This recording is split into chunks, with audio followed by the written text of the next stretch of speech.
I must just share a couple of comments. I don't know how many of you were in Theo's class Sunday morning. He was going over Matthew chapter 9, and Jesus was doing miracles. And there's quite a number of miracles there. And in all cases, Jesus was doing the miracles with authority. It wasn't hidden. In some cases, he asked them about their faith, so their faith had something to do with the miracles also. It's almost as if maybe the miracle was a little bit conditional on their faith. We're not sure of that in a few cases, but he did question their faith. And if their response was correct, and it was indicated it was strong, he did miracles. And the Pharisees were shocked because Jesus spoke with authority. And in the Sunday morning class, we talked about how Jesus went about doing miracles. And then we talked a little bit about, do miracles happen today? And do we see those same kind of miracles happening today? Now, we mentioned in that class a few ministers. Benny Hinn and Oral Roberts were well known for doing miracles today. Oral Roberts, of course, that's Oral Roberts University, but he was well known for seed harvest preaching. I don't know if anyone remembers what that was about, but Oral Roberts spoke a lot about send your money in, and then you'll get a blessing back. And he was the first one that really pushed that hard. Other televangelists kind of picked up on that, and as they asked for money, the teaching was the intent that if you send your money in, maybe you're going to get a windfall back somehow, and they would interview people in those regards. Benny Hinn held a lot of meetings on TV where he'd roll people up in wheelchairs and things like that, and would lay hands on them, and then they would many times fall to the ground. I don't know if you've seen that on TV, but that was what he was well known for. We don't see, in our day-to-day life, in our experience, we don't see those kinds of miracles happening that were happening in the Old Testament and even in the New Testament. That doesn't mean that God isn't still at work. That doesn't mean that the Holy Spirit is not still at work. Many times in stories in the Old Testament, God was working behind the scenes. And nowadays, we're probably more comfortable with the term the providence of God as compared to making statements that miracles are happening. Providence of God is more along the lines of God is working in the background. He's working with circumstances. When they parted the Red Sea, that was a blatant miracle. Esther was mentioned this evening, and Esther's situation was not quite such a blatant miracle. It was more a series of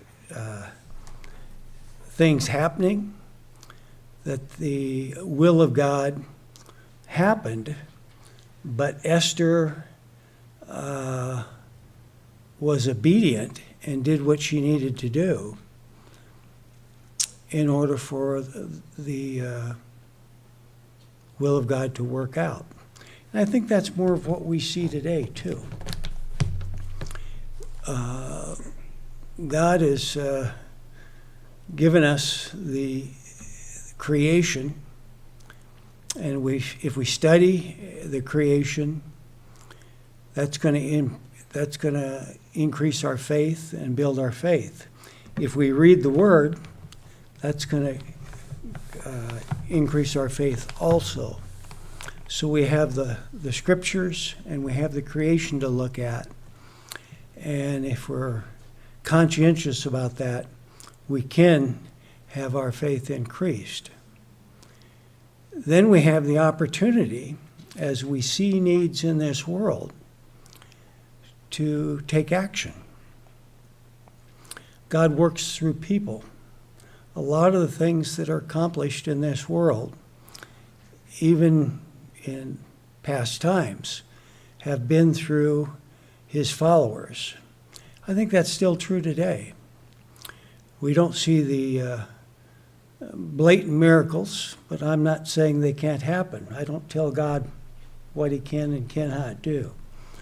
But what I do see is God working through people and through circumstances to make things happen. And I've got a few examples I'll share. And whether they're just the followers of God doing his will and making good things happen, or if God was involved in the providence of God in bringing circumstances into play also, could be both. I know that about 5 years ago at the camp, we were going to lose our cook. We'd had our longtime cook, had cooked there for 15 years. And so we didn't have a cook that was going to cook for camp. Sue Hoggett was filling in, but she was getting worn out. Well, we had a individual named Bert show up, who was a friend of the caretakers up there. And he worked with the deaf groups around the country, and he wanted to have a deaf group activity at the camp. So about 5 years ago, we had a 2-week activity with a deaf group that came in, and Bert came there. Got to meet Bert. He's a graduate of Pepperdine. He's a tax man. He's an insurance man. He does all kinds of things to make side income. But he's also a chef, full-time chef. And so as we got to know Bert, we talked to him about our need going forward. And he helped out that next year by working with Sue, just helping her out cooking the meals. And on the week, he needed to make a little income, so on the weekends, he cooked for Camp Stein next door and got paid for doing that. So we got the idea, let's talk to Bert and see if we can't convince him to come to the camp, cook all the summer meals for all the campers for free. And he could work at Camp Stein on Saturday afternoons or Saturday mornings for brunch. And then he could have 1 or 2 weeks later in the year where he could bring his deaf camp in. And he makes a little income off the deaf camps too. Long story short, Bert now has been up there cooking all the meals for all the summer camps, the men's retreats, and some of the other groups that come up there, and he does all that for free. That's pretty amazing, isn't it? And that was a combination of activities and things that happened, but also letting him know of a need, and he responded. He's now doing taxes for a few of the people that are members of the church. We've recently acquired a trailer. He's been living in Joe's extra room, but now he's got a trailer to move into and live in, and he plans to be there every year.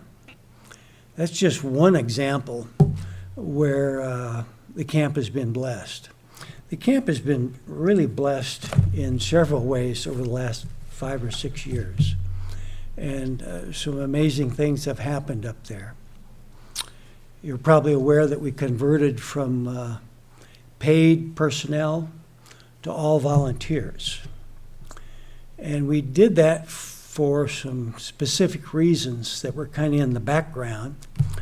But it took a year or two for that to work out. But now we're functioning at the camp. All the counselors, all the cooks, the nurses, everyone is a volunteer. And that has not only been a blessing financially, the biggest blessing has been the people who are there on every session want to be there. And it's had a real effect on the activities and the spiritual aspect of the camp also. So there's several things like that that go on. In the history of the congregation here at North Valley, I've told a few stories previously about that too, but a lot of very good things happened in the history of North Valley. We were meeting up the road at a property that was owned by Jim Hoggett. I think it was about February, we were told we had to be out by May 1st. Situation had changed.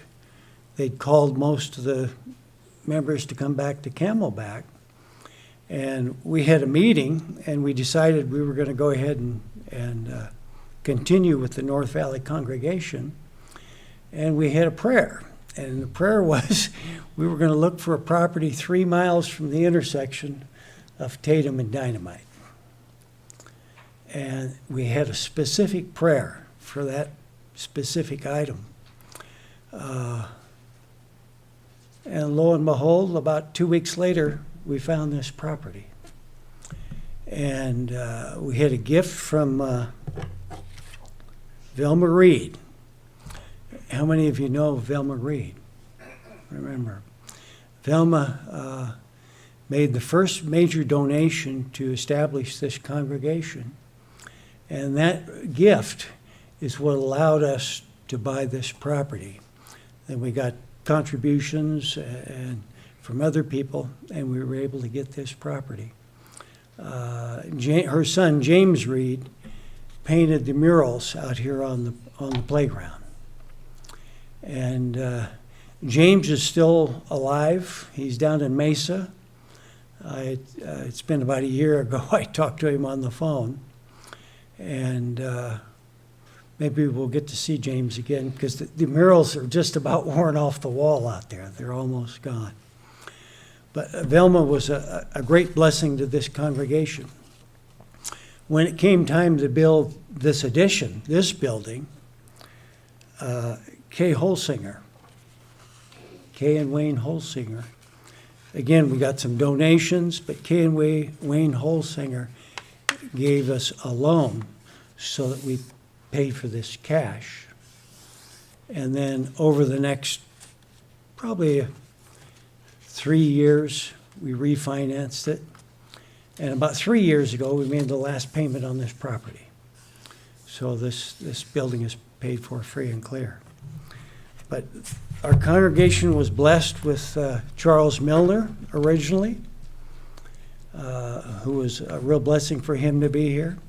And we've been blessed with Chris, and we're now blessed with Theo. We're not only blessed with Theo, but we've been able to be a blessing for Theo also through his medical situations that he's had. So there's been a lot of good things happen at this congregation over the years. Anyway, just a few thoughts that I had. I had some I was going to talk about prayer and faith, but I'll save that for another time. We need to keep praying. We're told to pray. We're told there's power in prayer, but that power is not always that God's going to provide the answer himself. at times he's going to provide that answer through you and through all of us.